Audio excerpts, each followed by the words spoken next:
السلام عليكم ورحمة الله وبركاته. أعزائي المتابعين، بنتكلم في موضوع بالنسبة طبعا للظروف اللي بيمر بها العالم، مش البلد.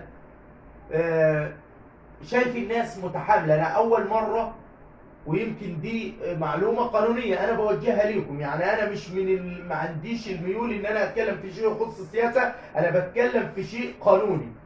الشيء القانوني اللي انا بتكلم بيه، بلاش الناس اللي بتطلع تنشر منشورات تشتم في الحكومة وتشتم في الرئاسة وتشتم في الرؤساء وتشتم.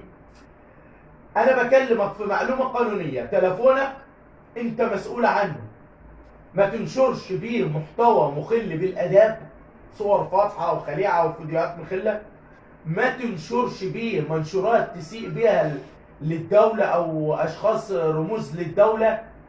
ما تنشرش بيه اي شيء يحرض على الاعمال الشغبيه او الكلام ده كله. فانا مش بكلمك في منطلق سياسي، انا بكلمك في منطلق قانوني.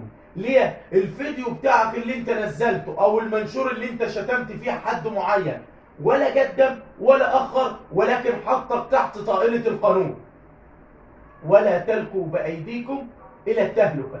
حاجه هتجيب لك مشكله بلاش منه. اصل المنشور بتاعك اللي انت شتمت فيه ده مش هو اللي هيغير الكون. عشان مثلا هتقول لما انا اشتم وده يشتم وده يشتم، البلد كلها هتطلع تشتم.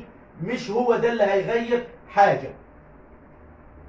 من راى منكم منكرا فليغيره، واضعف الايمان فبالدعاء.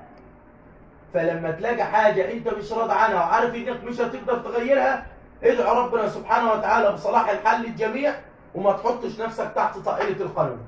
انتظرونا في فيديو جديد ومعلومة جديدة.